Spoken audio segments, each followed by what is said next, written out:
una especie como de biografía intelectual, podríamos decir, de este filósofo. Bueno, me gustaría que hiciéramos el ejercicio en la clase de hoy de leer el texto de la primera meditación. Como ustedes lo vieron, es realmente un textito, pues realmente muy, muy breve, ¿no? Las meditaciones metafísicas son un texto relativamente breve. Está configurado de 6 meditaciones, ¿no? Lo sabemos. Cada una de las cuales tiene un tema en específico. El propio Descartes. Yo tengo aquí esta edición. Hay muchas ediciones, ¿no? Hay muchísimas ediciones. Yo tengo esta. Es una edición barata, que digamos así popular, ¿no? No es una edición, digámoslo así, académicamente, digamos que sean las obras, así como lo recuerdan con los autores antiguos, ¿no? Que tienen la página canónica y toda esta cosa y así. Bueno, hay ediciones que sí lo tienen, digamos, pero la mía no, mi edición no. Es una edición X, aquí sí porrúa, nos viene muy bien. La mejor traducción, sin embargo, es la que ha hecho para una editorial español que se llama Alfaguara. Eh, eh, el traductor se apellida Vidal Peña. Ha hecho las traducciones para las meditaciones metafísicas de Descartes. Ahorita, si quieren, se las paso por WhatsApp, igual se las subo como un archivo allá a su Edúcate, Esa ¿no? yo la tengo en PDF. Ah, perfecto. Es una versión, digamos, es la mejor versión, parece ser, entre los que Sí, saben. esa la trabajamos con el profe Néstor. Ah, muy bien. Muy Sí, bien. nos la pasó. Ah, pues ahí está. Si ustedes ya tienen esa versión de Alfaguara realmente es muy buena. Yo tengo otra, pues ya lo vieron, pero aquí vale cualquiera. Vamos a leer esa, si es que la tienen por ahí, porque además también, digo, nuestro traductor hace un buen trabajo, ¿no? Creo. El lenguaje ya lo habíamos platicado de Descartes, relativamente claro, ya lo hemos hablado, pero también al mismo tiempo el propio Vidal Peña lo traduce bien, es decir, no lo vuelve rebuscado, ni mucho menos, ¿no? Entonces, además, una cosa importante es que esa edición de Alfaguara, a diferencia de la mía, de la edición que yo tengo, la de Alfaguara tiene las objeciones y las respuestas. ¿No? Incluso eso es muy llamativo de la propia obra de Descartes, ustedes lo verán. Antes de que la publicase René Descartes esta obra en 1006, a ver, ahora les doy bien les doy bien mi dato, ¿no? Antes de que la escribiera en 1641, que es la primera edición en latín, ¿no? De 1641,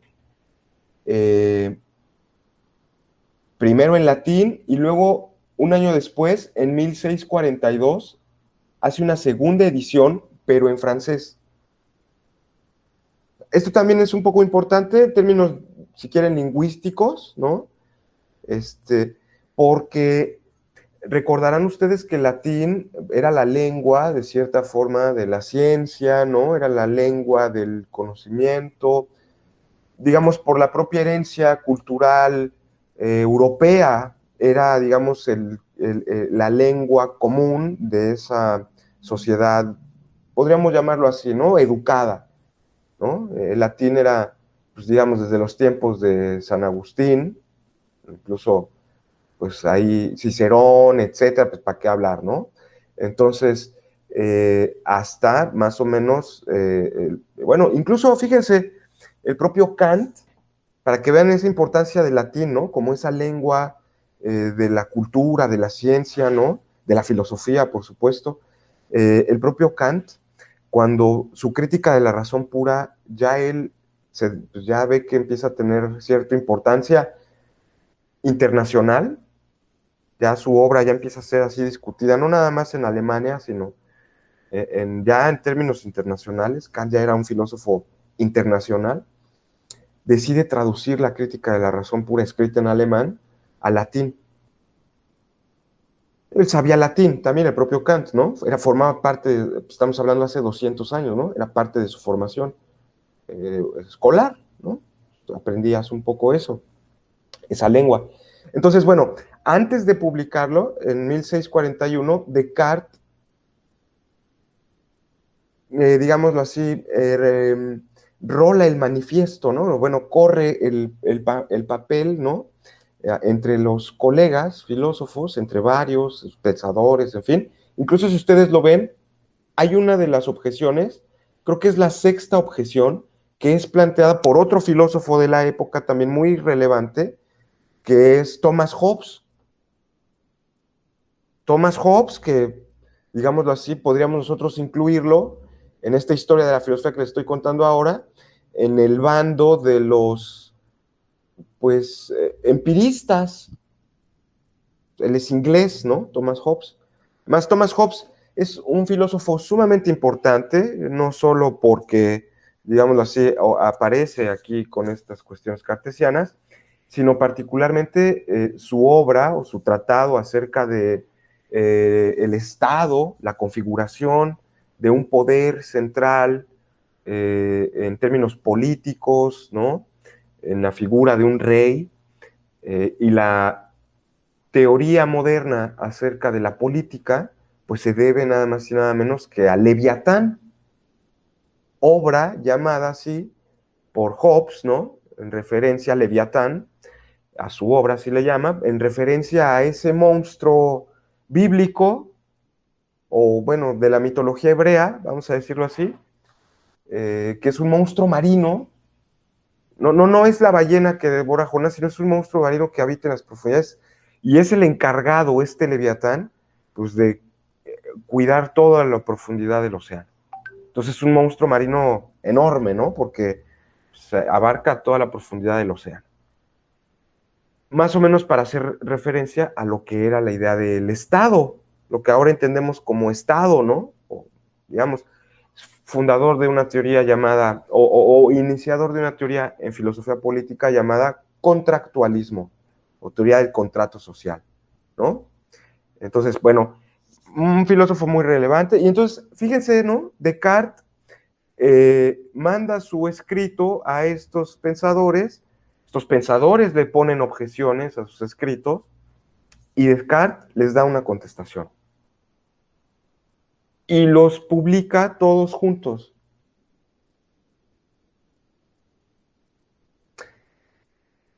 Digamos, este es una cosa muy relevante, ¿no? Muy interesante, porque de cierta manera muestra pues este afán cartesiano de confrontar sus propias ideas pues, con otros, y de cierta manera dar una respuesta pues entre los sabios, ¿no? Entre la gente pues erudita o los filósofos de su época, ¿no? Entonces, muy importante, digámoslo, ¿no? Esta edición de Alfaguara, pues, sí los trae, ¿no? Esta que yo tengo, la de Porrúa, por ejemplo, pues tampoco, no lo tiene, ¿no? La versión que yo les he pasado es una de Gredos, ya saben, esta biblioteca de grandes pensadores, ¿no? Porque además de traer el discurso de método, pues viene, perdón, las meditaciones metafísicas, tienen otras obras, ¿no? Como las pasiones del alma, o las reglas para la dirección del espíritu, o las, digamos, algunas partes del Tratado de la Luz, en fin. Bueno, entonces, ¿qué les parece si hacemos un poco esta lectura? Pero antes de eso, ¿no? No sé si quisieran que platicásemos un poco sobre la figura de Descartes. Hay cosas muy apasionantes acerca de, no sé si ustedes averiguaron algo acerca de, pues, este pensador, ¿no?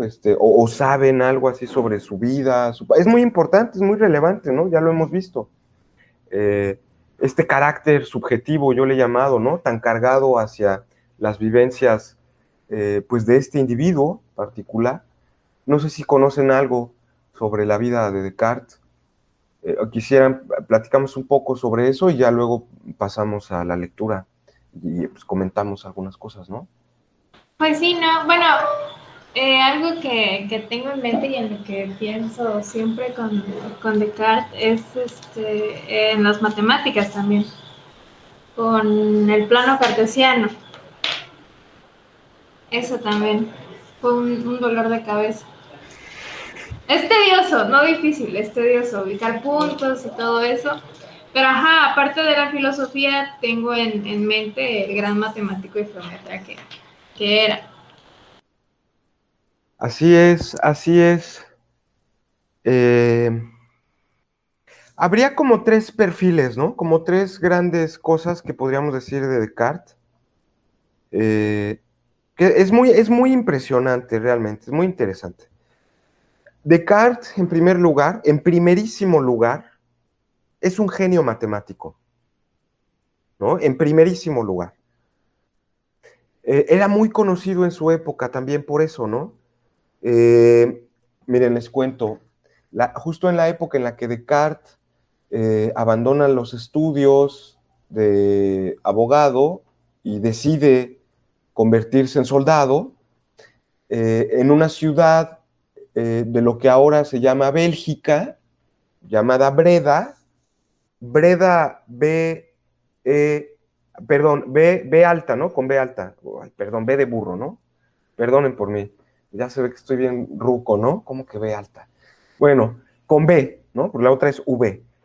Este, bueno, en la ciudad de Breda, mientras él está combatiendo a los españoles, ¿no? Los españoles que son católicos, ¿no? Pero que en este momento son enemigos, ¿no? De Francia.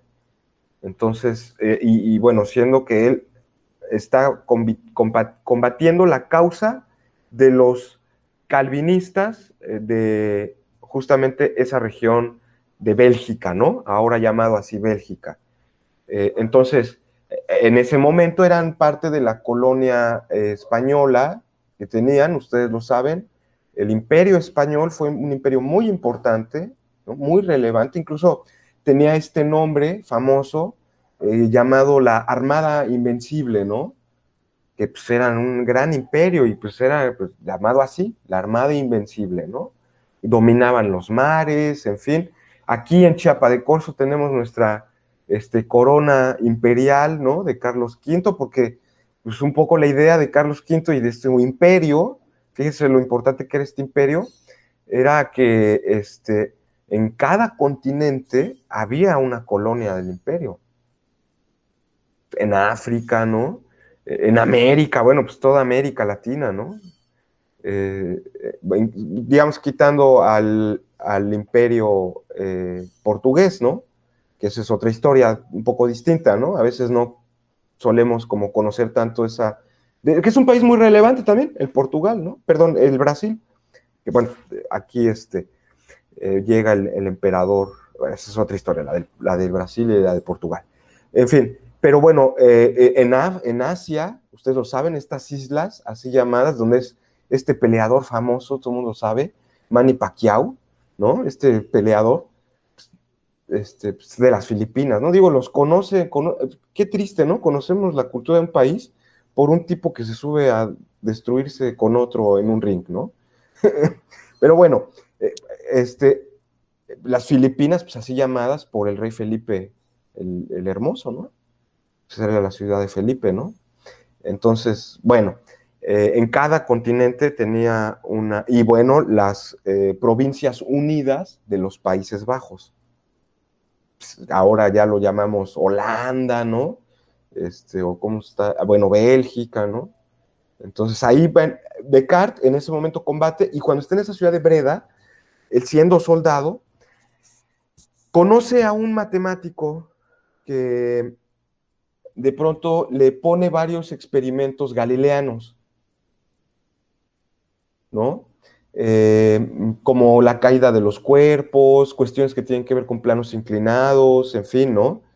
Que eran temas relevantes, que digamos, ¿no? Para el propio Descartes, pero digamos que en este momento, cuando conoce a este filósofo holandés llamado Beckman, ahorita les escribo su nombre, es un físico, filósofo natural, así también conocido, adquieren un punto de vista muy relevante con esta visión, ¿no?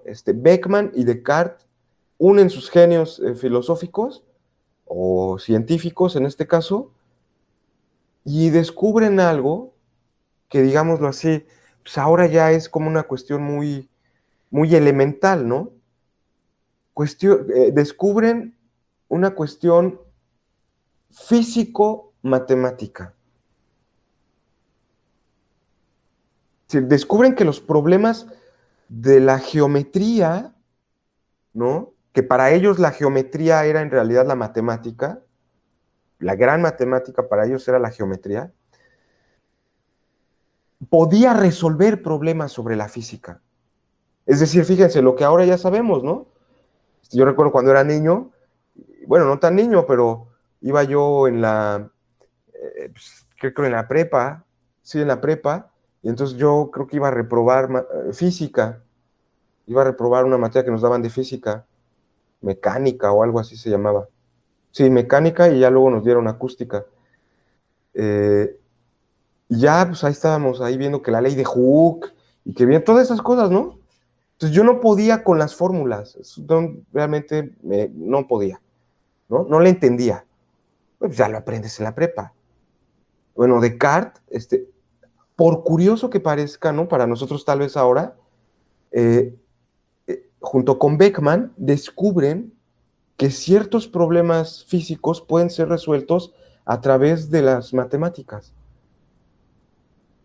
Y en esa búsqueda de la geometría, etcétera, como ya bien lo decía Daniela, pues tenemos esta idea del plano cartesiano, ¿no? Obviamente, porque habíamos hablado la vez pasada, ¿no? Acerca de la geometría analítica, así llamada, descubierta por Descartes en este periodo, fíjense, siendo él un soldado. Y aquí yo voy a hacer aquí ya mi comentario personal. Cuando yo pienso estas cosas, realmente a mí me apasiona y me siento yo como un tonto, ¿no? En realidad, pues me baja la autoestima. Porque estos son verdaderos pensadores, ¿no? Y fíjense qué vidas tuvieron. Pues este era un soldado, ¿no? No un aburrido profesor así que vive en su cuarto, ¿no? Está así, su vida rutinaria. No, pues este tipo era un soldado.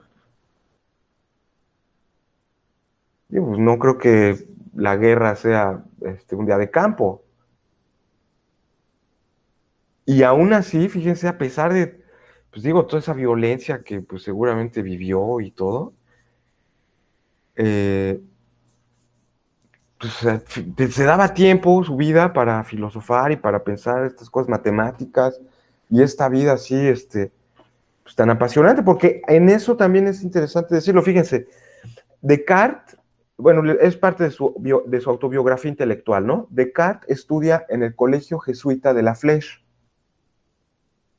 un colegio en el que aprende el arte clásico, Cicerón, conoce la filosofía aristotélica, conoce la filosofía platónica, conoce a los escépticos antiguos y los escépticos, digamos, contemporáneos, a él, ¿no? En ese colegio, no era cualquier escuela.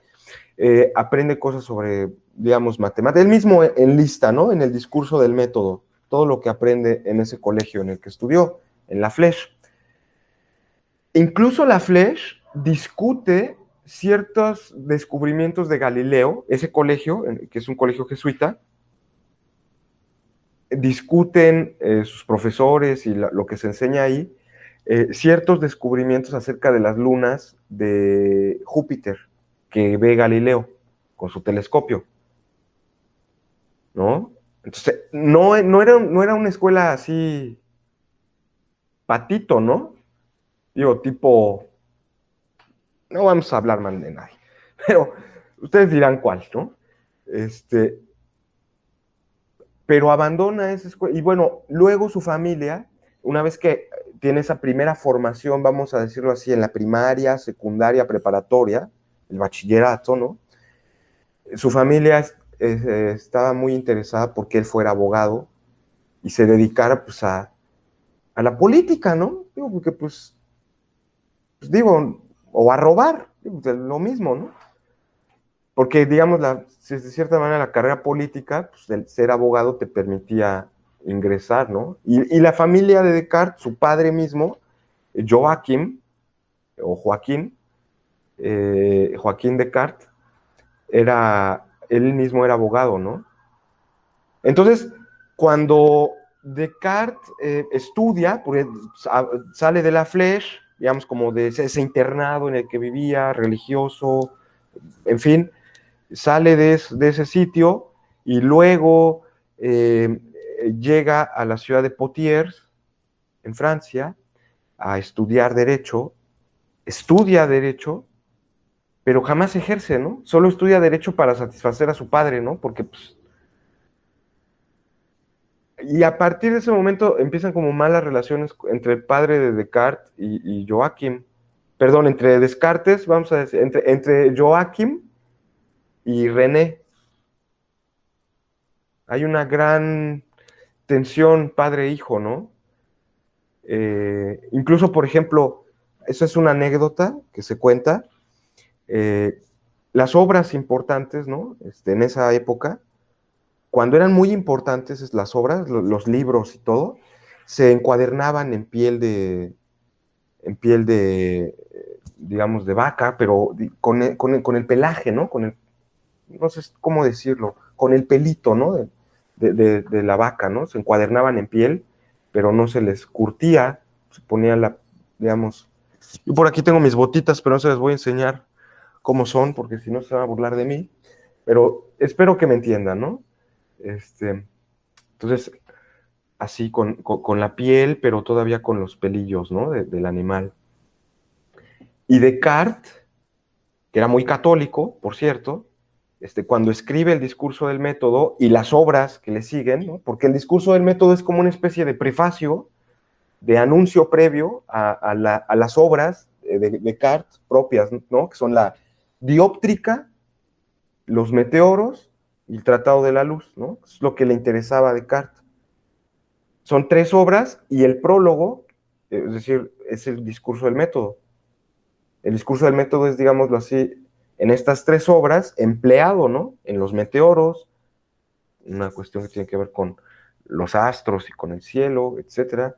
La dióptrica, que es como una especie de teoría sobre la visión y la luz, etcétera, ¿no? Y la matemática, ¿no? La geometría, perdón, la geometría.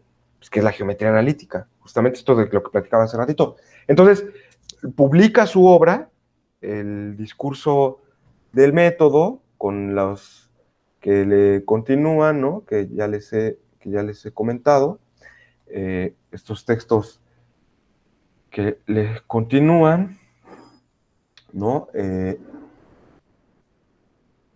Se lo manda a su padre, la obra encuadernada, y él, el propio Descartes, va a una peregrinación a la Virgen, me parece que de Fátima, ¿no? Para darle gracias a la Virgen porque pues, le permitió pues, escribir su obra y, pues, digo, plantear ahí su pensamiento al mundo, ¿no?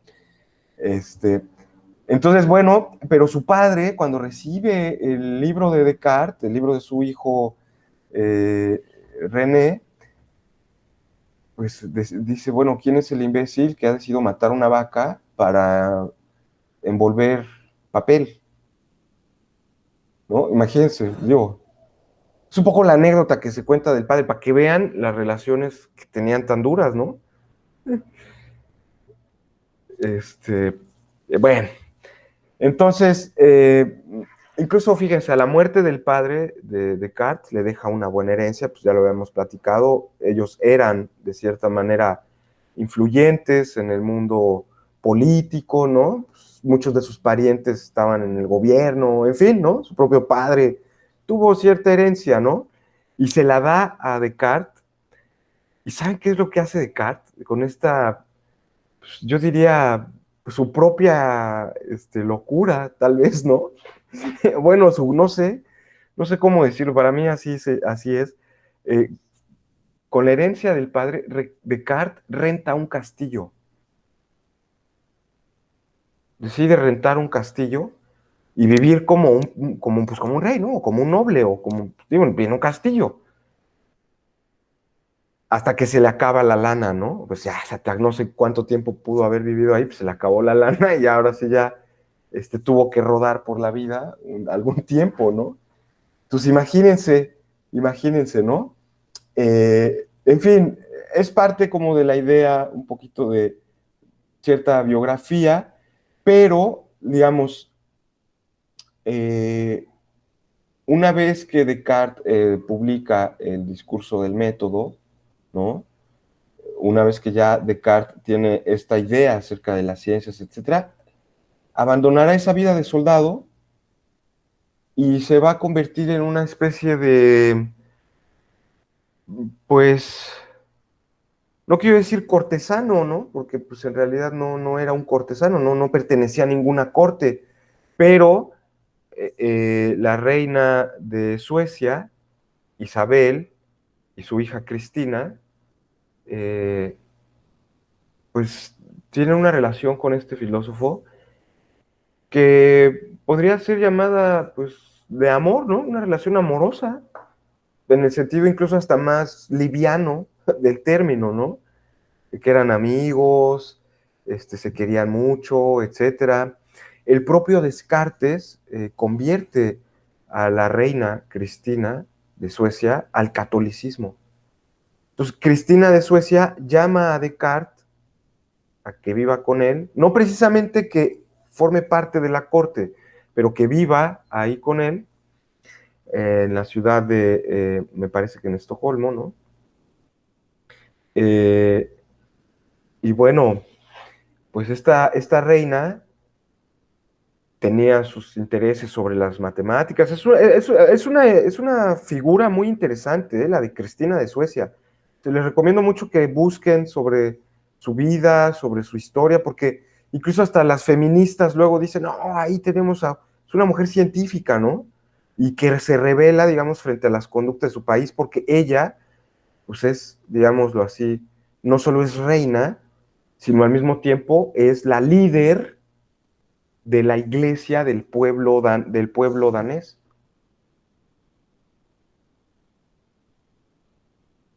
Entonces, perdón, sueco, no del pueblo danés, del pueblo sueco.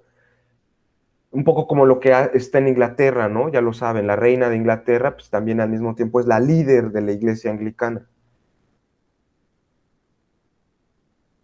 Y en este caso, pues también aparece así, en este país, Suecia, y la reina decide cambiarse de religión, aun cuando ella misma es la líder, ¿no? La suprema de la iglesia protestante, evangélica, digamos, del país, ¿no? Que ella... Cosa que le valió que no la pudieran enterrar en su tierra, ¿no? Creo que hasta la hicieron santa ya luego, ¿eh?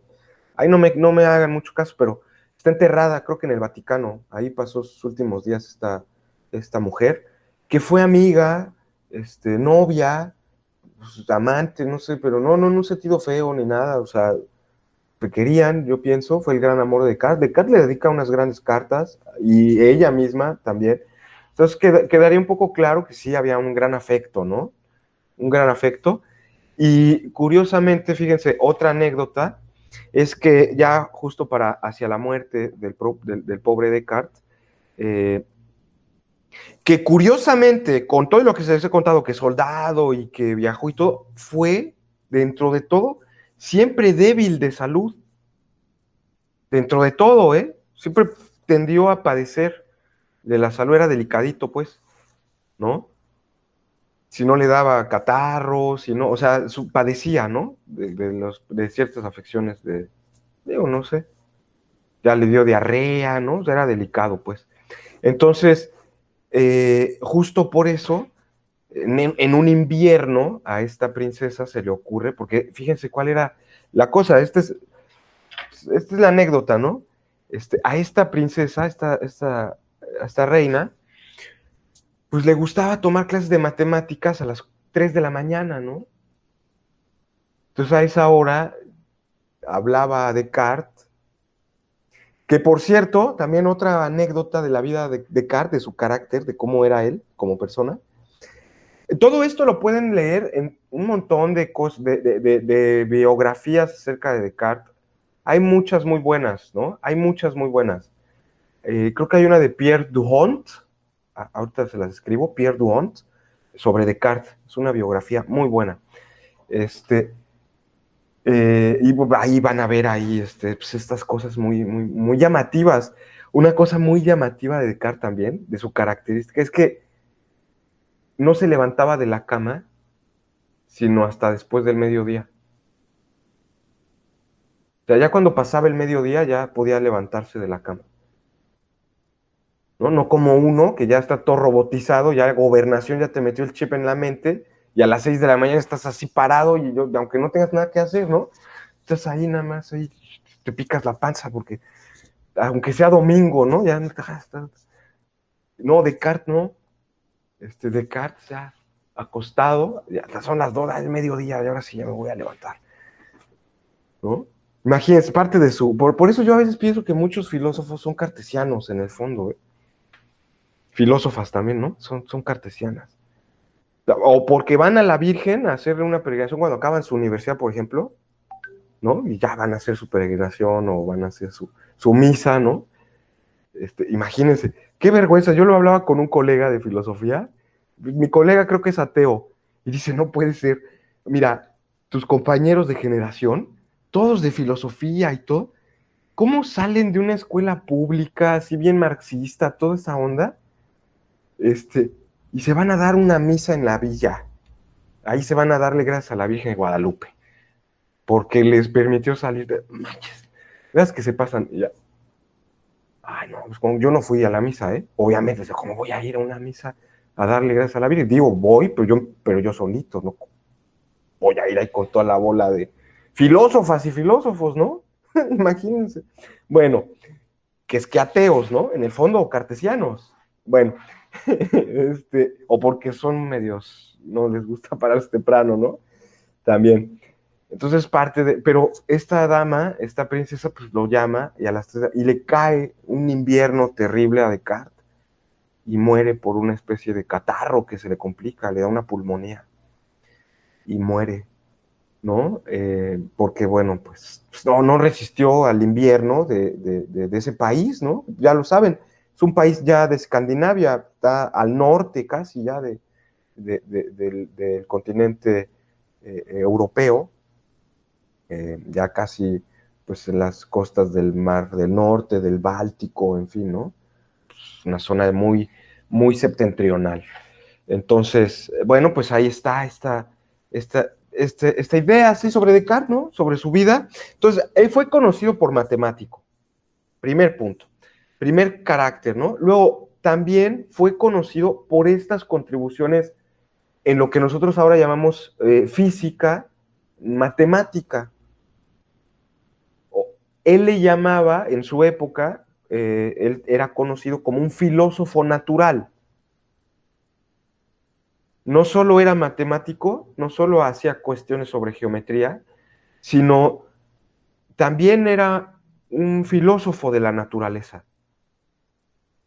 Y esta caracterización es muy importante porque va a ser con Newton que le pone a su libro, Isaac Newton, a su obra, la titula Principios Matemáticos de Filosofía Natural. Va a ser con él en el que va a desaparecer esa relación entre filosofía de la naturaleza y ciencia moderna, ¿no? Ahí ya se da la bifurcación, ya se da la separación entre estos filósofos que van desde los presocráticos, ¿no? Los físicos, Aristóteles, estos filósofos que hacen estudios acerca del mundo de la naturaleza, como el propio Descartes, ¿no? Que hace estudios acerca del aire, perdón, de los meteoros, ¿no? cómo funciona el frío, el calor, la humedad, ¿no? Como cuestiones que eso desde Demócrito, ¿no? Y de Tales de Mileto. Entonces, ya será con Newton. Y curiosamente, fíjense, este nombre, Principios Matemáticos de Filosofía Natural, es el nombre de la obra de Newton en el que él expone su teoría sobre la gravitación universal, las tres leyes famosas de Newton, que en realidad son 7, ¿no? Pero ahí aparecen 3, ¿no? Bueno, pero los conocemos como 3 leyes, ¿no? En fin, allí tenemos esta separación, pero en el caso de Descartes, todavía él sigue siendo esta clase de filósofo natural que está en medio de ser un científico, ya como nosotros los conocemos ahora, y ser un filósofo, como más en un sentido tradicional. Véanlo, porque lo que se está jugando detrás de todo esto también es, y esa es su gran contribución a la filosofía natural, ¿no? De Descartes. También, una cosa que ahora ya nos parece que es obvia, tal vez, ¿no? Descartes nos hereda con sus obras acerca de la naturaleza una visión, vamos a decirlo así, del cosmos, del universo, ¿no? Del mundo, como algo material sometido a leyes. Es una idea que, digamos, ahora ya todo el mundo lo sabe, ¿no? Las leyes de la naturaleza, ¿no? Hablamos así, no hay leyes naturales, la ley de la gravitación universal, ¿no? La ley de Hooke, que hablaba hace rato, ¿no? Que ya ni sé cómo era, porque la reprobé, ya les conté. No, sí, más o menos me acuerdo, ¿no? Tuve que pasar el extraordinario, oigan, ni modo. Pero no me gustaban, no me gustaba y además era muy rebelde. No quería yo aprender. Lo que yo quería era nada más ir a echar relajo a la escuela. La verdad, ¿para qué me hago yo menso? Entonces, y más en esa clase porque no, sentía que era de esforzarse demasiado por algo que no valía la pena. Ahora me doy cuenta pues que uno es muy tonto, ¿no? Pues tienes que esforzarte. En fin, entonces nada más me gustaba cotorrear, eso sí, en esa clase particularmente. En fin, ya no les voy a contar mi triste historia, ¿verdad? Académica, ni qué vergüenza, ¿no? Al contrario, no hagan eso. Pero, bueno, esa idea simple, el mundo, la realidad, el cosmos, el universo, es algo material, básicamente, es materia, y esa materia pues tiene leyes, ¿no? Hay leyes que se cumplen ahí. Leyes de movimiento, leyes de reposo, leyes de crecimiento. Entonces, pues, eso es algo que la visión aristotélica de la naturaleza no tiene. La visión de la naturaleza, ¿ustedes ya tomaron ese curso de filosofía de la naturaleza? No sé si han leído ya Aristóteles, la física de Aristóteles. Si nosotros ¿Se ha ya lo tenido? tomamos, Sí, sí, sí. no. ¿No? Bueno, pues cuando lo tomen van a ver de lo que hablo, pero ya una vez se los adelanto, ¿no? Esa filosofía de la naturaleza de tipo aristotélico, el análisis aristotélico va a ser un análisis en el que el mundo, el orden cósmico o la realidad, la naturaleza, ¿no? No va a estar sometida a leyes, sino a finalidades, a telos. Acuérdense que el pensamiento de Aristóteles es muy teleológico. O sea, una de las cosas que habíamos más o menos tratado de hablar en algún momento con esta idea de las 4 causas, ¿no? Es que en realidad todas las causas se pueden resumir en una causa, que es la causa final. Porque si tú sabes para qué es una cosa, tú sabes de qué debe estar hecho, ¿no? O sea, por ejemplo, el cuchillo. Pues, ¿para qué sirve el cuchillo? Ah, bueno, pues para cortar, ¿no? Pues quiero cortar. Entonces, si tú quieres un cuchillo para cortar, no sé, un pedazo de hueso, para eso lo quieres, no vas a hacerlo, no sé, de cera, por ejemplo, ¿no? Porque pues la cera muy más blanda que el hueso, ¿no? Por mucho que tenga filo, pues digo, una espada o un machete o un cuchillo de cera, pues no va a poder cortar un hueso. Entonces, bueno, pues ahí ya de madera, ¿no? Entonces, pero si yo, pues, para cortar, entonces una hoja de acero o de alguna otra aleación de metal, cobre, lo que sea, alguna cosa, pero tiene que ser de metal. Eh, ¿Y cómo debe ser? A ver, ¿cuál es la forma que tiene que tener? ¿Qué forma debería tener un cuchillo para que corte un hueso? Pues, ni modo que tenga así como el piquito del cotorro, ¿no? Ni modo que sea así, ganchudo, o a lo mejor tiene que ser muy largo, o curveado. Depende, ¿no? Ahí depende de para cómo lo voy a usar. ¿Y quién lo va a hacer? Bueno, pues eso ya, ¿no? La causa eficiente. ¿Quién lo hace? Pues no sé, algún herrero, ¿no? Que pues, nos ayude aquí a hacer este cuchillo, ¿no? Entonces ya ahí, si uno sabe la finalidad de las cosas, si uno sabe el telos, muy fácilmente puede saber cómo se configuran las otras tres causas, ¿no? La causa material, de qué está hecho, la causa formal, qué forma tiene, cómo es, y la causa eficiente, ¿no? ¿Quién lo debe hacer o quién lo hace? Esa explicación aristotélica pues fue la que dominó en la física durante muchísimo tiempo, ¿no? Y así se interpretaba el orden del mundo natural. La naturaleza tiene ciertas finalidades. Hay ciertos, digámoslo así, análisis que hacemos del mundo natural en orden de la finalidad que pueda perseguir la naturaleza, ¿no?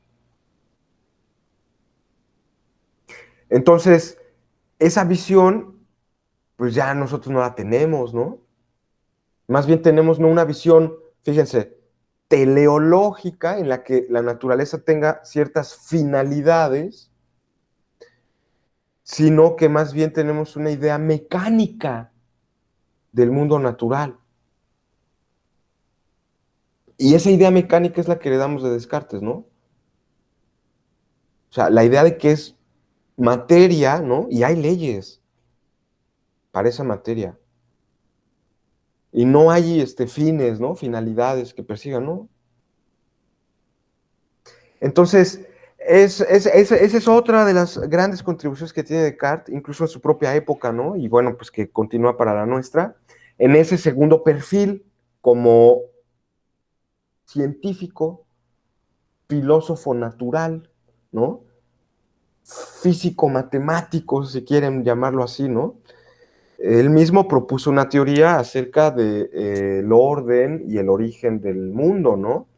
La teoría acerca de los vórtices celestes, que trataban de explicar el movimiento de los astros bajo el paradigma eh, copernicano,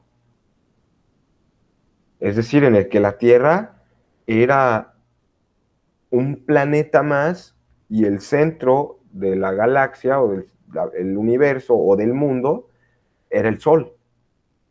Pero Descartes de pronto ya no cree que en realidad el universo tenga un centro, ¿no? Y que el Sol sea ese centro. Pero da en esa hipótesis perdón, en esa hipótesis copernicana, ya lo sabe Nicolás Copérnico, ¿no? Promotor de esta idea de que la Tierra se mueve alrededor del Sol en órbitas circulares, ¿no? Era lo que él pensaba, Copérnico.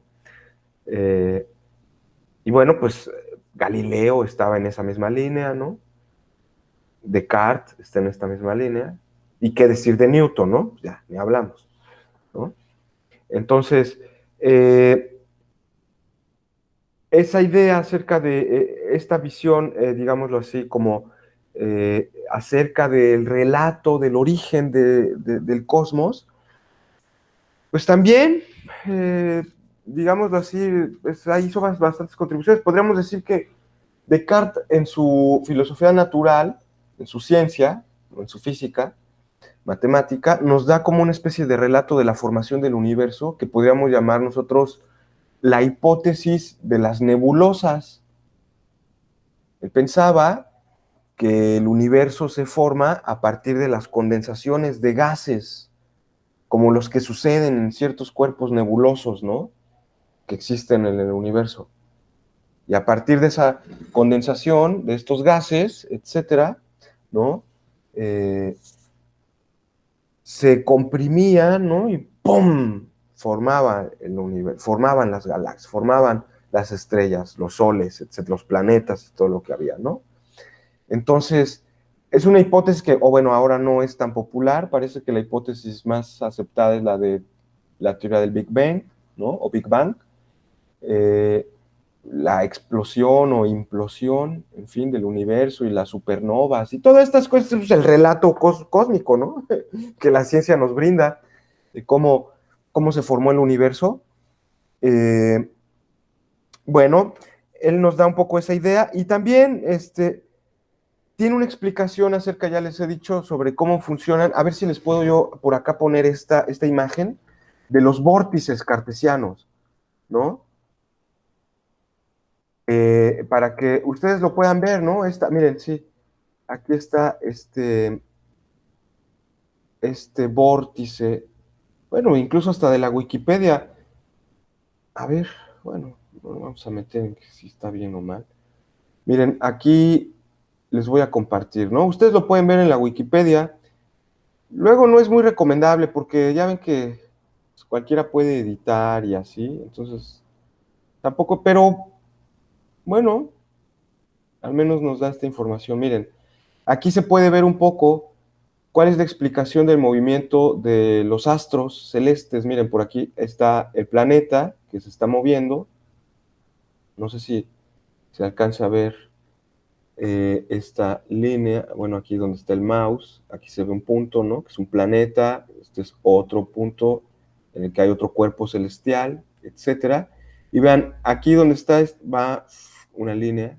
Y todos estos son vórtices, espirales cósmicos que están girando constantemente con ciertas direcciones, etcétera. Entonces, cuando pasa por ahí, ¿no? Lo mueven esos vórtices a que de pronto suceda, ¿no?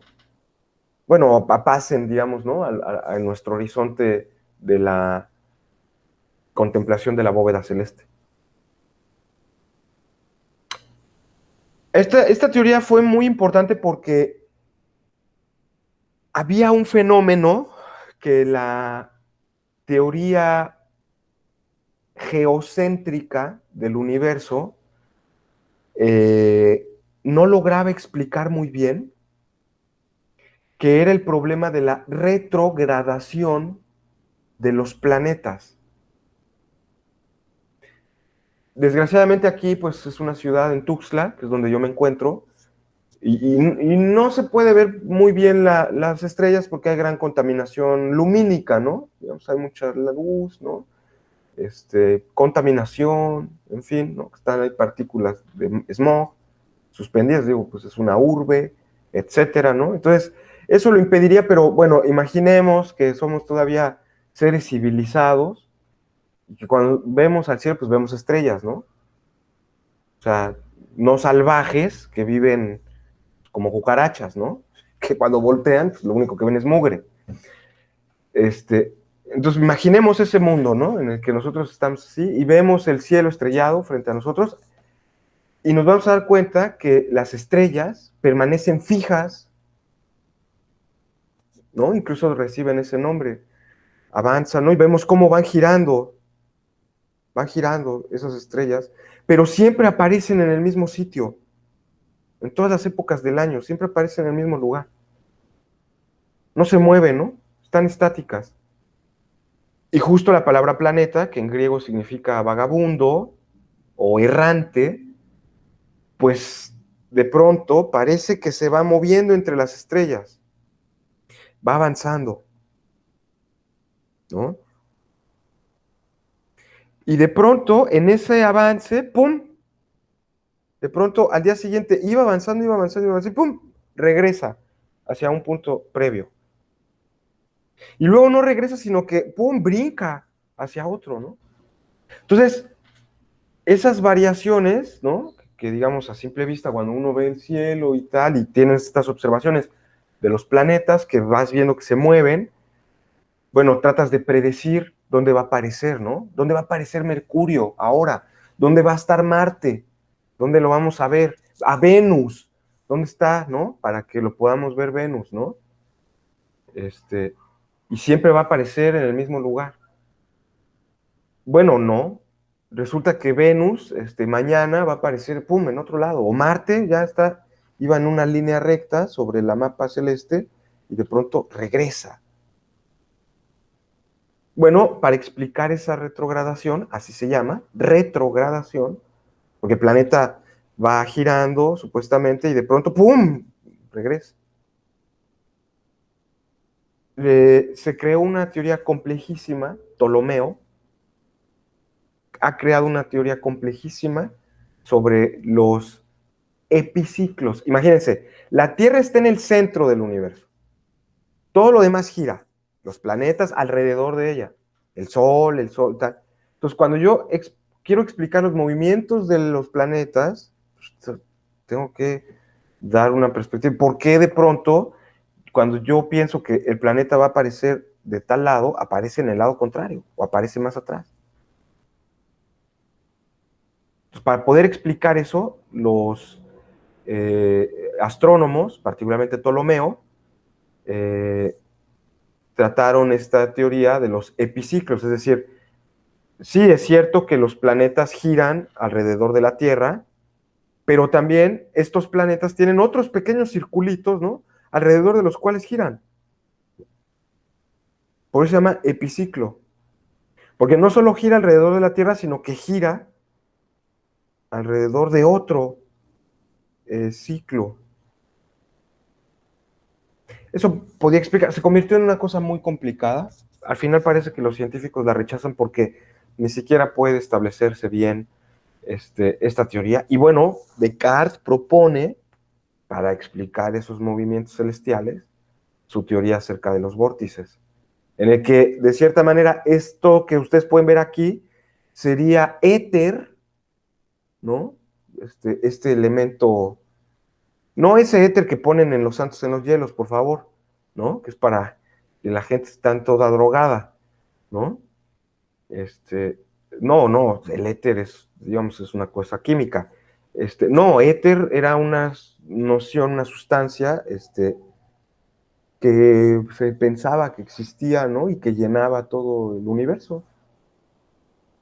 Era una sustancia muy sutil, ¿no? Y esa sustancia muy sutil tenía ciertos vórtices, ¿no? Giraba. Aquí lo pueden ver, ¿no? Cómo aparecen estas ideas, ¿no? Entonces, bueno, esta perspectiva del movimiento, de los cuerpos celestiales, la que propone Descartes en su tratado acerca del mundo, la teoría de los vórtices, su filosofía natural, va a ser Newton va a ser justamente a la que va a desbancar la teoría de Newton. O sea, la teoría dominante contra la que se va a enfrentar Newton es la teoría cartesiana de los vórtices. Otra vez lo repito, no por nada, Newton le llamó a su obra Principios matemáticos de la filosofía natural.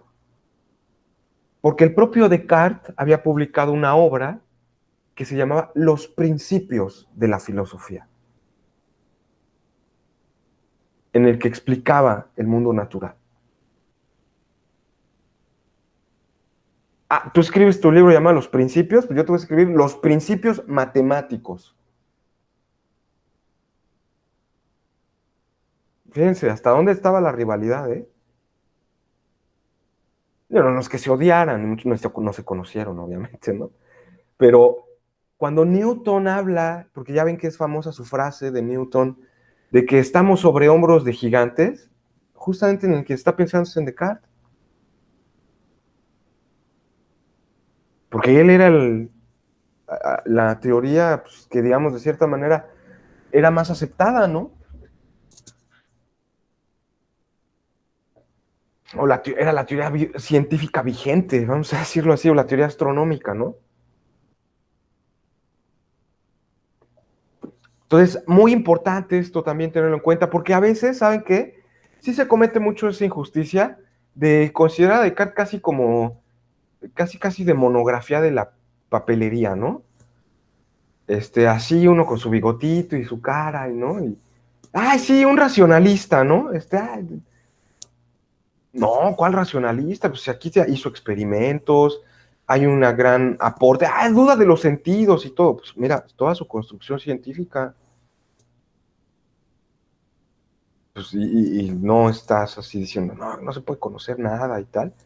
Pues él en realidad hizo grandes contribuciones, tanto en matemática, geometría, como en esta física matemática, en esta teoría acerca del mundo, de filosofía natural, ciencia, ¿no? O física matemática, ¿no?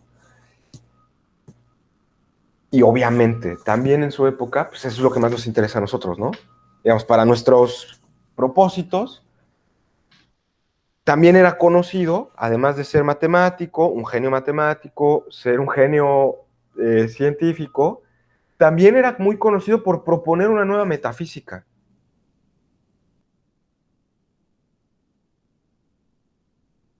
Una metafísica dualista, por ejemplo, ¿no?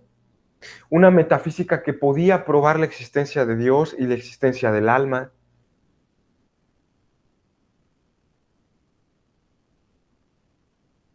La, no nada más tenía para eso, sino que al mismo tiempo construye un sistema metafísico capaz de probar la existencia de Dios y la existencia del alma.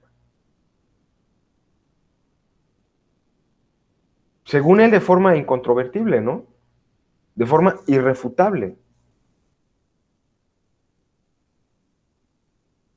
Y de hecho, muchas de las, digamos, pues yo diría, ¿no? Como maneras de entender ahora estos problemas acerca de la mente y el cuerpo, ¿no?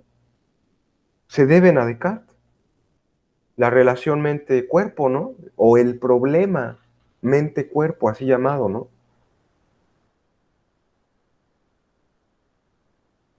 Porque en la Edad Media no es lo mismo el alma, ¿no? O el espíritu y todo, pues que la mente o que la conciencia, ¿no?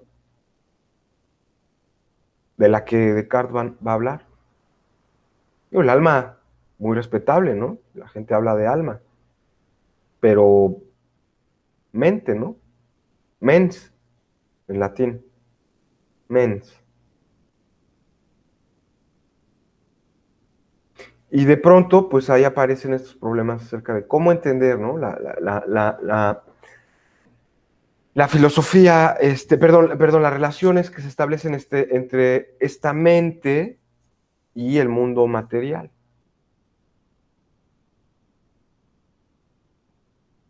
Si son la misma cosa, si no son la misma cosa. Ya lo vieron ustedes en las meditaciones. Para Descartes, no son lo mismo la mente y el cuerpo, ¿no? Son muy diferentes, de hecho, ¿no? La mente del cuerpo. Y luego también, pues nos da su argumentación acerca para probar la existencia de Dios, ¿no? Una especie de argumento ontológico para demostrar que Dios existe, ¿no? Y obviamente nos da toda una teoría acerca de las ideas, del conocimiento, ¿no? Incluso también, aunque no lo crean, ¿no? Aunque parezca realmente muy alejado, también una ética provisional. Pues, mientras dude de todo, me voy a seguir las costumbres del país donde voy a estar. No me voy a meter en problemas. también, ¿no? Nos da una especie de, si quieren verlo así, como de ética.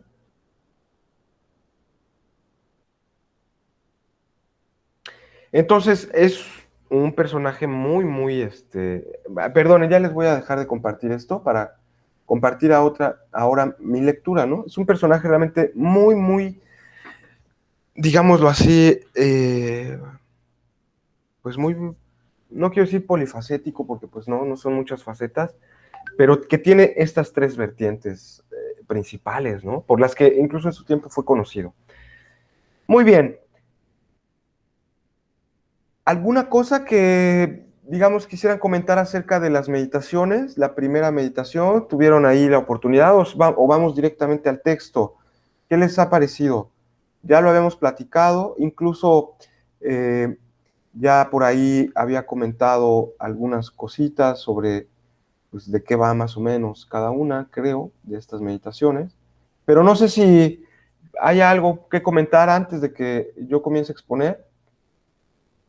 Pues nada más que en la primera meditación es más que nada dudar de todo y despojarse de los sentidos, ¿no? Porque se vuelve consciente de que en realidad los sentidos solo son capaces de captar lo que está dentro de sus facultades. Entonces está muy limitada la capacidad que tiene para percibir cabalmente los objetos a su alrededor. Entonces, a partir de esto es que decide dejar de creer en lo que sus sentidos le dictan y que todo lo que le genere duda va a ser motivo de duda de su existencia también.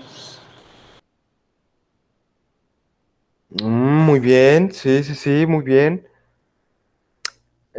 Vamos a ver un poco más, porque, digamos, detenidamente, justamente nos lo dice en el resumen que el propio Descartes da. Me estoy saltando el prólogo, ¿no? También Descartes escribe un prólogo, un prefacio, ¿no? Una carta incluso a los doctores de la Sorbona de París, que ahora mismo en la Sorbona de París hay un aula llamada así, René Descartes, ¿no? Curiosamente, obviamente, estos obispos y estos clérigos que gobernaban la Sorbona, pues nunca aceptaron a Descartes, ¿verdad? Por supuesto. Pero bueno, en la Sorbona no, pero en otros países sí lo aceptaron, ¿no? Su filosofía, etcétera. Entonces, vamos a ver lo que nos dice el resumen de estas meditaciones. Y en esto, digamos, quisiera yo poner la atención. Resumen de las 6 meditaciones siguientes. En la primera, propongo las razones por las cuales podemos dudar en general de todas las cosas, y en particular de las cosas materiales, al menos mientras no tengamos otros fundamentos de las ciencias que los que hemos tenido hasta el presente. La primera meditación es una exposición de las razones para dudar. Incluso así se llama, ¿no? La primera meditación. Las razones para dudar. Acuérdense, Descartes va a utilizar la duda como un método, pero es el método de la duda razonable, de lo que razonablemente se puede dudar. Es decir, de lo que yo puedo dar razones para dudar. No es dudar por dudar. Yo tengo que dar razones. ¿Por qué voy a dudar de eso? ¿Por qué duda de los sentidos? Porque nos engañan. Y quien te engaña una vez, dice Descartes, tú ya no confías. Ya serías muy burro, ¿no? Ya te vio la cara aquí tu novio, y ya ahí sigues, ¿no? Oye, no, pues ya no confíes en él o en ella, ¿no? Perdón, yo siempre saco mis temas tóxicos, ¿no? Entonces ahí hay razones para dudar, porque no son algo que yo pueda tener una certeza. Por eso puedo dudar de ello, porque no me dan ninguna certeza. ¿Cuántas veces no me han engañado? Pues un montón. Y pues quien te engaña, pues no confías. Y a menos de que ya estés muy menso, ¿no? Perdón por la palabra, pero ya ¿qué le hacemos? Pues sí, te están viendo la cara y tú ahí sigues. Bueno, entonces ahí, fíjense, ¿no? En general de todas las cosas y en particular, dudar, ¿cuáles son las razones que tenemos para dudar de las cosas materiales? Y aunque la utilidad de una duda tan general no sea patente al principio, es, sin embargo, muy grande, por cuanto nos libera de toda suerte de prejuicios y nos prepara un camino muy fácil para acostumbrar a nuestro espíritu a separarse de los sentidos y, en definitiva, por cuanto hace que ya no podamos tener duda alguna respecto de aquello que más adelante descubramos como verdadero. Aunque la utilidad de esta duda no parece tan obvia, ¿por qué es importante esta duda? En primer lugar, porque nos libra de los prejuicios, palabra que habría que subrayar ahí en su obra de Descartes. El prejuicio, la crítica contra el prejuicio. ¿Qué tan prejuiciosas son ustedes? ¿O no tienen prejuicios? Ustedes ya se sienten muy modernas, ya no son prejuiciosas de nada. No, hombre, es dificilísimo quitarse los prejuicios. Por más progre que quiera ser, es como que de pronto bastante complicado despojarse de algo con lo que hemos crecido, ¿no? Hemos venido criados, y más por vivir en este pueblo llamado Chiapas, entonces de pronto sí es complicadísimo poder despojarse de todas esas ideas que se encargaron de meterlas, pero con lujo de violencia en nuestras mentes, ¿no? Entonces se trata, se pelea, te agarras con tus tías en las fiestas, pero de pronto estás platicando y se te salen menudas cosas que dices, ay, qué vergüenza. Te sale lo malinchista, se te sale lo racista, se te sale lo intolerante, pero pues es un proceso constante de ir, bueno, el primer paso es darse cuenta, ¿no? Ya después tratamos de corregir esos aspectos, pero su mecha sí, bastante complicado. Eh, sí, yo también lo pienso. Miren, la verdad de aquí ya les voy a hacer una confesión, no sé qué tan inconfesable, pero realmente uno a sí mismo se ve, yo me pienso, claro, te quieres a veces de más, ¿no? Te haces menso contigo mismo. Entonces, pues yo me siento que soy una buena persona, ¿no? Soy un tipo, pues tengo valores, ¿no? Pues, me formé en ciertos ideales, lo que sea, ¿no? Yo mismo me idealizo, ¿no? Pero desde que salgo yo a la calle, nada más de verle los tenis o los zapatos a la gente, nada más con eso yo ya, les hice toda una clasificación sociológica de sus vidas y hasta espiritual, ya les hice una lectura de todos sus antecedentes penales, judiciales y todo. Nada más desde verle los zapatos a la gente. Porque nada más los trae sucios, es un cochino. No me interesa que venga del, no, es un cochino, ¿no? O trae zapatos, este es un serio. ¿Por qué no como yo tenis, no? O trae tenis, pero unos tenis así de cierta marca, pues le va al Cruz Azul, ¿no? Nada más de verlos. Digo, uno es muy prejuicioso así, ya, digo, al menos a veces uno lucha para no serlo, ¿no? ¿Por qué? Porque el prejuicio, y eso es lo que Descartes nos va a mostrar, no es un verdadero conocimiento. Por eso es un prejuicio. Tú no conoces en realidad. A ver, veo al que llega ahí con sus zapatos de dragón chino bordados aquí, y ya lo ve, este es un naco, ¿no?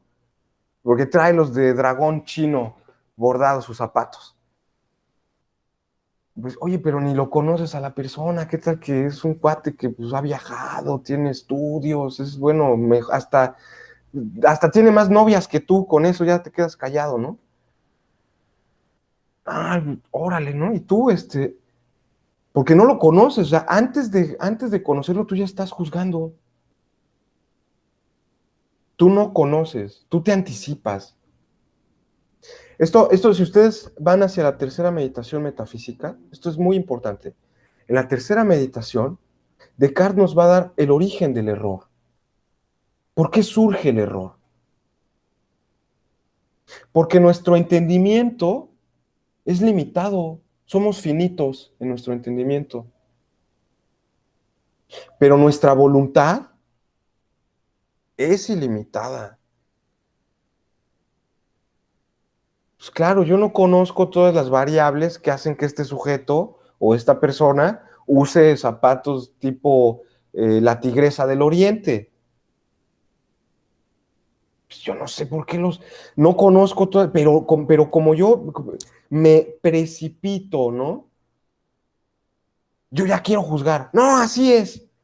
A ver, espérate, eso Descartes nos lo va a decir una y otra vez. Acuérdense, incluso esta es una regla de su método. Evita la precipitación. No te precipites a la hora de juzgar. Porque nuestro conocimiento, nuestro entendimiento, nuestra razón es limitada.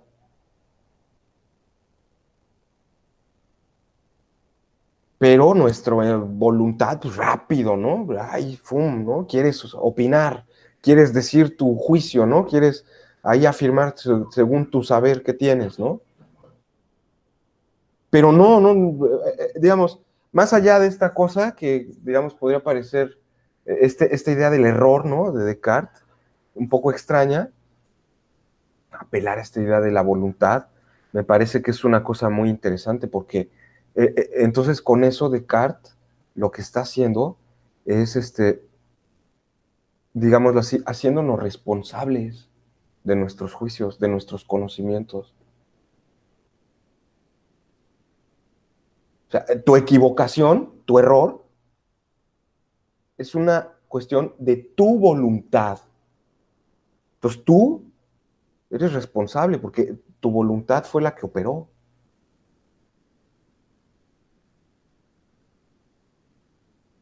Eres responsable de tus errores. A lo mejor suena muy, no sé, muy X, ¿no? Hasta de frase de estas tarjetas de Facebook, ¿no? Pues sí, ¿no? Yo soy dueño de mis errores. Yo soy el responsable de mis errores. Porque pues, yo me hago cargo de ellos. ¿A quién le voy a echar la culpa? ¿A quién se precipitó? Juzgué a este que le gustan los videos de Colibritany, como si fuera ya pues, uno de los peores seres humanos. ¿Y de quién es la culpa? ¿De esa persona que le gusta Colibritany? ¿O yo, que lo estoy criticando? Pues mío, ¿no? Porque a lo mejor yo digo, ay, ¿cómo ve esa gordita? ¿Cómo le gusta ver esa chava gordita? Oye, de veras, ¿no? Mejor que lean un libro. Oye, pues, ¿y qué tal que la chava esta o el chavo este que te mandó el video de Colibritany tiene hasta más neuronas que tú, oye? Tú ni sabes, pero tú te precipitas, pues, pero es tu error. Entonces tú te haces cargo, ¿no? Ese punto es bien importante. Entonces, miren, la duda justamente nos va a liberar de esos prejuicios. Y hay como una visión muy negativa, ¿no? Acerca del prejuicio, de ser prejuicioso. Yo se los he contado, soy desde, bueno, mi mamá me contaba cómo eran sus prejuicios, ¿no? Ella me decía, por ejemplo, nada más de verle el pelo a esta chava, se ve que es no sé qué. Y yo, ay mamá, ¿cómo no eres criticona? Tranquila. ¿Cómo por verle el cabello, no? No, sí, es que el cabello, y mi mamá ya me daba esa explicación. Pero tú qué sabes, mamá, de qué tal que la chava pues viene de trabajar o no sé, a ella le interesan otras cosas que andarse arreglando el pelo. ¿Por qué la juzgas, no? Digo, y vivimos llenos de prejuicios y nuestra sociedad mexicana, más, ¿no? Bueno, Chiapas, ya lo decía bien Daniela, ¿no? Vean, Descartes es un filósofo moderno por eso, porque él está en contra de esos prejuicios.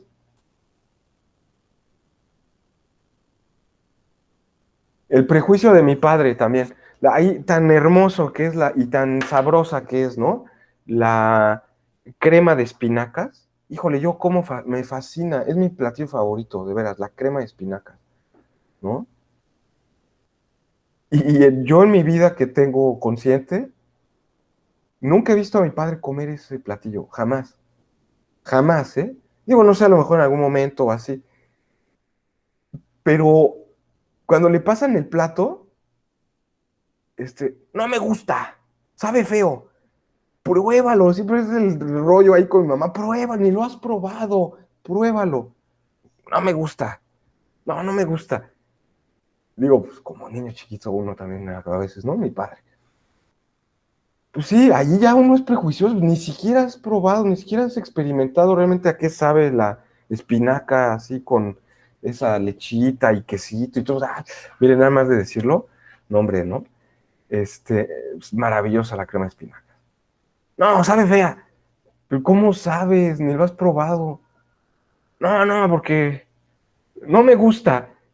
¿Cómo vas a saber que no te gusta si yo en mi vida que tengo, digo, nunca he visto a mi padre comerla? A lo mejor sí lo ha comido, pero es un prejuicio. Es un prejuicio nada más. Y es bien difícil, ¿no? Librarse de los prejuicios. De veras, bien difícil. A mí me cuesta mucho trabajo, ¿no? A mí me cuesta mucho trabajo, ya se los he contado. No solo de, digamos, prejuicios como en un sentido muy negativo o despreciativos, ¿no? A veces los prejuicios son, no sé, parte incluso como de ciertos estereotipos sociales, ¿no? Pues ya, es que como que todos los que les van al Cruz Azul toman la caguama Victoria. Derrota se debería llamar en lugar de victoria. Este, pues no, bueno, hay uno que toma vinos así, pues de estos que tomaban los revolucionarios cubanos, ¿no? Se me va su nombre. Luego, pero son los vinos carísimos de París, ¿no? Eh, bueno, pues no todos los que le van a Cruz Azul son así, pero ya uno vive, porque ya hasta haces chistes, ¿no? Ay, son los albañiles del Cruz Azul. O sea, se sedimenta, los prejuicios son tan duros, se convierte en una cosa de veras tan dura, es todo un estereotipo social, ¿no? También. En fin, bueno, eso, ya no vamos a estar románticos, a ver si tú, Anita Yeli, ¿eres prejuiciosa? Perdón que te lo pregunte así directamente, espero que no te dé pena. ¿Eres prejuiciosa tú, Anita Yeli? ¿Tú crees que tengas muchos prejuicios? ¿O no?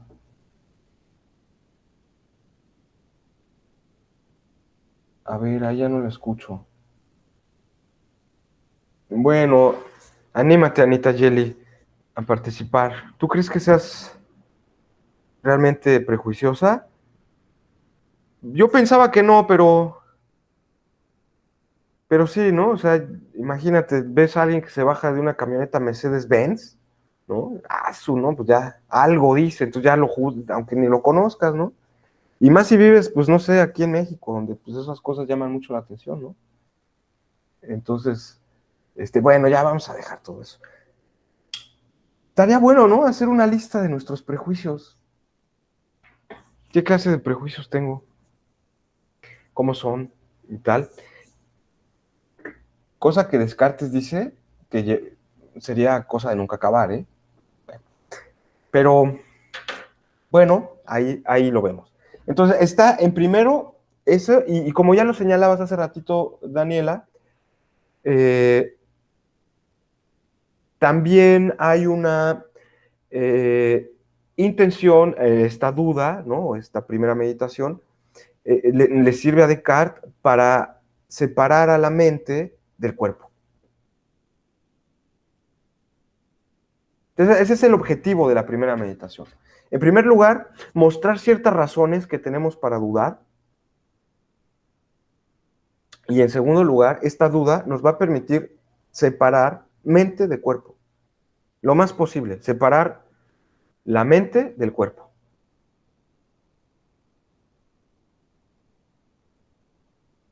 Por eso la crítica a los sentidos, ¿no? Y por eso la crítica al sueño. Y luego a la idea de que no él mismo, con el genio maligno, él mismo no es un cuerpo, ¿no? que ya aparece también ahí en la, me parece ya sea la segunda meditación. Entonces, bueno, continúo, ¿no?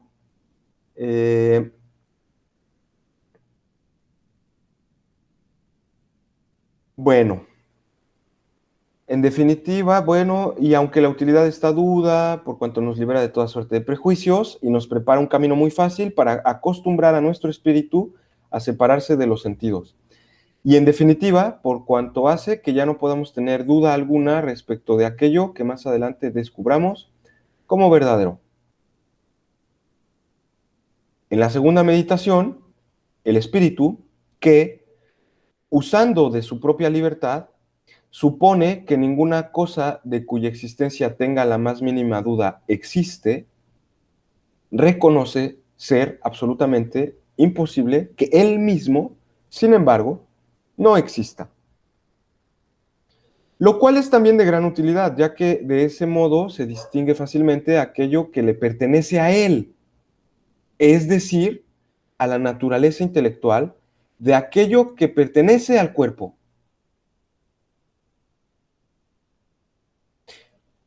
En la segunda meditación, dice Descartes, aparece la argumentación acerca del cogito, del pienso, luego existo, ¿no? Adelante, adelante.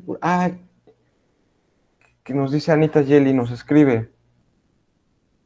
Yo como vengo de una comunidad, cuando llegué a la ciudad, todo me parecía tan hermosa. Lo es, Anita, sí lo es, mm, pero a veces vivimos como salvajes aquí, ¿no? A mí me parece, imagínense, ¿no? O sea, un grado civilizatorio para mí, como un termómetro que a mí marca un nivel de civilización. Si tú volteas al cielo y lo que ves es caca, si tú volteas al cielo y lo que ves es el cielo estrellado, bueno, pues estás en, ¿no? Digo, hemos progresado, vivimos en... Es hermosa, tiene sus cosas, Anita, sí tiene sus cosas. Pero, ¿por qué para tener que vivir en una ciudad tenemos que pagar ese precio de jamás poder ver las estrellas? ¿Por qué? Es demencial, ¿no? Digo, pues, además, contaminamos los ríos. En fin, ya no me quiero yo poner muy depresivo porque además murió Roland Jacquard. Entonces no me quiero poner depresivo, por favor, ¿no?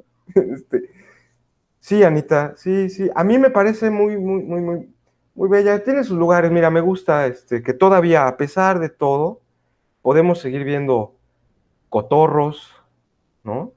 Podemos seguir viendo ahí murciélagos. De vez en cuando sale la iguana, ¿no?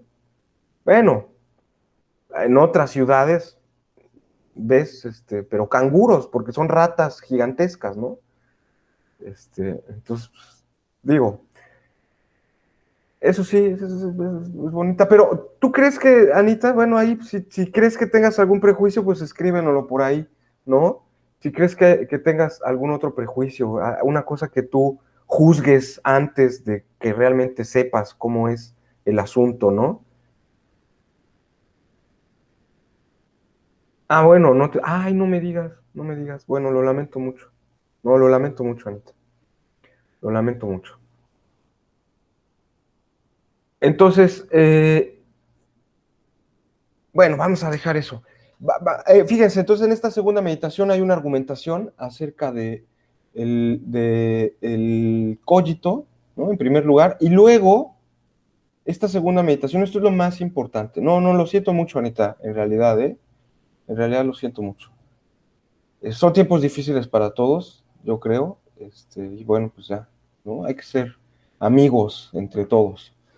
Eso sí, ¿no? Tener, digo, pues una buena intención con los demás, nunca está. Entonces, bueno, independientemente de todo eso, vamos aquí ya, otra cosa importante que Descartes va a señalar mucho tiempo, va a ser muy enfático en esto, tiene que ver con el hecho de que el alma y el cuerpo son cosas diferentes.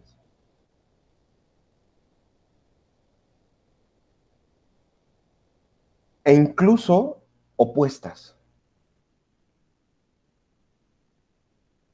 ¿no? Este punto es muy, muy importante. Alma y cuerpo son dos cosas diferentes. Por eso Descartes, incluso en esta segunda meditación, va a titularla,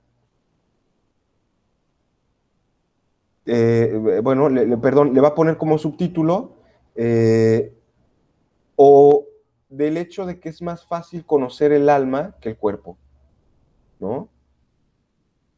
El alma se conoce de una forma más fácil que el cuerpo. Entonces, ese punto también va a ser interesante. Ahora no me voy a meter en eso, sin embargo, ya aquí Descartes mismo lo señala. Bueno,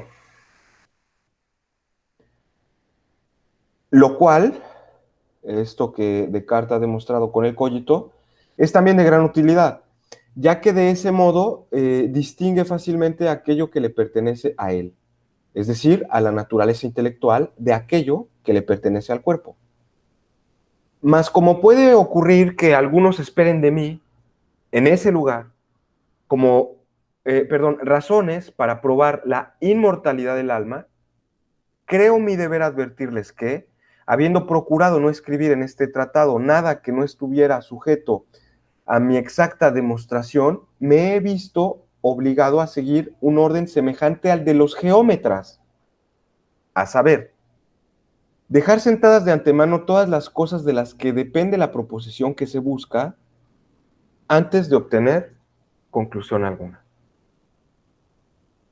Entonces va a ir primero paso a paso, ¿no? Ahora bien, de esas cosas, la primera y principal que se requiere en el orden del conocimiento de la inmortalidad del alma es formar de ella un concepto claro y neto y enteramente distinto de todas las concepciones que podamos tener del cuerpo. Eso es lo que he hecho en este lugar. Se requiere, además, saber que todas las cosas que concebimos clara y distintamente son verdaderas, tal como las concebimos. Lo que no ha podido probarse hasta llegar la cuarta meditación. Hay que tener, además, una concepción distinta acerca de la naturaleza corpórea, cuya concepción se forma en parte en esa segunda meditación y en parte en la quinta y la sexta. Y, por último, debe concluirse de todo ello que las cosas que concebimos clara y distintamente como sustancias diferentes, así el espíritu y el cuerpo, son en efecto sustancias diversas y realmente distintas entre sí, lo que se concluye en la sexta meditación. Y lo mismo se confirma en esta segunda. En virtud de que no concebimos cuerpo alguno que no sea divisible, en tanto que el espíritu, el alma del hombre, no puede concebirse más que como indivisible. Aquí está una definición de cuerpo y alma. El alma es simple, no la puedes dividir, es una, ¿no? Mientras que los cuerpos son múltiples, están formados de partes, las cosas corpóreas, las puedes dividir y siguen siendo cuerpos, ¿no? Si yo me corto mi dedo, aunque me lo mutile, de todas maneras, ¿no? Aunque esté mutilado mi dedito, pues, el cuerpo sigue, ¿no? Y sigue siendo un pedazo de materia todavía, aunque ya esté separado de mi cuerpo. Y si lo hacemos así más picadillo, ¿no? Pues esos pequeñas siguen siendo todavía cosas corpóreas, pequeños cuerpos, ¿no? Mientras que el alma o la conciencia o el espíritu, esa no la puedes tú dividir o partir, ¿no? Vamos a dividir el alma así, en dos partes, ¿no? La parte, no sé, racional y otra irracional. Es simple, el alma es simple. Esto es bien importante, ¿no? Aquí está esta distinción entre alma y cuerpo. Los cuerpos son múltiples, es decir, están constituidos de partes y son divisibles. Mientras que el alma es simple, es una, única, y no tiene partes. No la puedes dividir. Pues, en efecto, dice Descartes, no podemos formar el concepto de la mitad de un alma, como hacemos con un cuerpo, por pequeño que sea. De manera que no solo reconocemos que sus naturalezas son diversas, sino en cierto modo contrarias. Ahora bien, debe saberse que yo no he intentado decir en este tratado más cosas acerca de ese tema, tanto porque con lo dicho basta para mostrar con suficiente claridad de que la corrupción del cuerpo no se sigue la del alma, dando así a los hombres la esperanza en otra vida tras la muerte. Como también porque las premisas a partir de las cuales puede concluirse la inmortalidad del alma dependen de la explicación de toda la física. En primer lugar, para saber que absolutamente todas las sustancias, es decir, las cosas que no pueden existir sin ser creadas por Dios, son incorruptibles por naturaleza y nunca dejan de ser, salvo Dios, negándoles de ordinario su concurso, las reduzca a nada. Y en el segundo lugar, para advertir que el cuerpo, tomado en general, es una sustancia y por ello tampoco perece. Pero el cuerpo humano, en tanto que difiere de otros cuerpos, está formado y compuesto por cierta configuración de miembros y otros accidentes semejantes. Mientras que el alma humana no está compuesta así de accidentes, sino que es sustancia pura. Pues aunque todos sus accidentes cambien, como cuando concibe ciertas cosas, quiere otras, siente otras, etcétera, sigue siendo no obstante la misma alma, mientras que el cuerpo humano ya no es el mismo, por el solo hecho de cambiar la figura de alguna de sus partes. De donde se sigue que el cuerpo humano puede fácilmente perecer, morir, pero el espíritu o alma del hombre, no distingo entre ambos, es por naturaleza inmortal. Bueno, ahí hay algunas razones sobre por qué no se va a meter a la, ¿no? En la tercera meditación, ya tal vez para cerrar, si quieren, con esto, y podemos seguir leyendo, ¿eh? Vamos a hacerlo porque me parece que es muy nutritivo. Al menos en la primera y la segunda meditación. Ya las demás, allá se las avientan ustedes.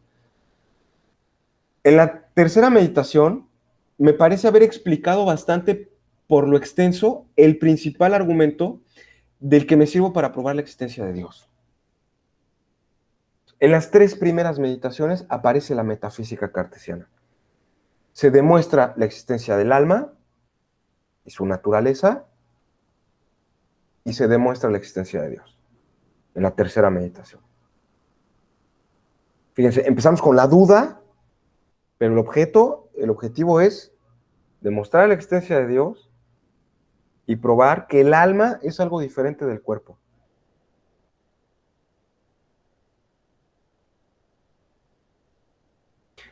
Al menos es un poco la intención, digámoslo así, en una lectura, ya lo hemos dicho, ¿no? Un poco no tan, o una lectura ingenua, ¿no? Descartes está siendo sumamente claro, ¿no? No nos está tratando de esconder nada, por más que la Inquisición, por más que Galileo haya sido condenado, por más que todo, Descartes nos está tratando de hablar de forma clara, ¿no? Aún si pensamos así, bueno, a el propio Descartes lo dice, ¿no? De eso se trata este texto. Entonces, en la tercera meditación me parece haber explicado bastante por lo extenso el principal argumento del que me sirvo para probar la existencia de Dios. De todas maneras, si no habiendo yo querido en ese lugar usar de mi comparación alguna tomada de las cosas corpóreas, a fin de que el espíritu del lector se abstrajera más fácilmente de los sentidos, puede ser que hayan quedado oscuras muchas cosas, que, según espero, se aclararán del todo en las respuestas que he dado a las objeciones que me han sido hechas. Así, por ejemplo, es bastante difícil entender cómo la idea de un ser soberanamente perfecto, la cual está en nosotros, contiene tanta realidad objetiva, es decir, participa por representación de tantos grados de ser y de perfección. Subrayen esta palabrita, realidad objetiva, forma parte de la terminología cartesiana. Le va a ser fundamental para hablar de la idea de Dios, la realidad objetiva y la realidad formal de las ideas. Realidad objetiva y realidad formal, ¿no? Bueno, es decir, la participación de tantos grados de ser y de perfección que debe venir necesariamente de una causa soberanamente perfecta. Pero lo he aclarado en las respuestas por medio de la comparación con una máquina muy perfecta cuya idea se halle en el espíritu de algún artífice. Pues así como el artificio objetivo de esa idea debe tener alguna causa, a saber, la ciencia del artífice o la de otro de quien la haya aprendido, de igual modo es imposible que la idea de Dios que está en nosotros no tenga a Dios mismo por causa. Bueno, esta va a ser la argumentación ontológica cartesiana, ¿no? Yo sé que ahora es un poco complejo, tal vez no se entienda, pero piensen en esta idea de la realidad objetiva como aquel contenido de la idea de Dios. La idea de Dios que nosotros tenemos, el concepto de Dios que nosotros tenemos, pues tiene ciertas características, ¿no? Dios es perfecto, Dios es eterno, Dios es... El concepto, la idea que tenemos, porque digo, si Dios es chafa, pirata, así, o no es omnipotente, pues, la idea de Dios es la de un ser soberanamente perfecto. Esa idea contiene muchísimo contenido. Contenido representacional. O sea, representa muchas cosas, ¿no? La idea de Dios representa muchas cosas. Bueno, la realidad formal tiene que ver con la existencia. La realidad objetiva tiene que ver con el pensamiento. No me voy a meter todavía en eso porque necesitamos conocer de mejor manera la teoría de las ideas de Descartes y ya me encargaré yo de exponerlo la siguiente vez que nos veamos, ¿no? Mientras tanto, ¿qué sigue? Primera, segunda y tercera meditación. Todavía, por favor, ya vamos a salir de esta. Ya es fundamental avanzar hacia las siguientes lecturas, pero bueno, pues ahora simplemente hablar de estas tres primeras meditaciones. No es una clase, digamos, dedicada solo para Descartes o su filosofía o todo lo que había, sino más bien recordar que estamos en esta búsqueda, pues, de una caracterización del escepticismo, ¿no? Entonces, bueno, no sé si quieran comentar algo, me quieran decir algo, a reserva de todo eso, yo por aquí dejo la clase.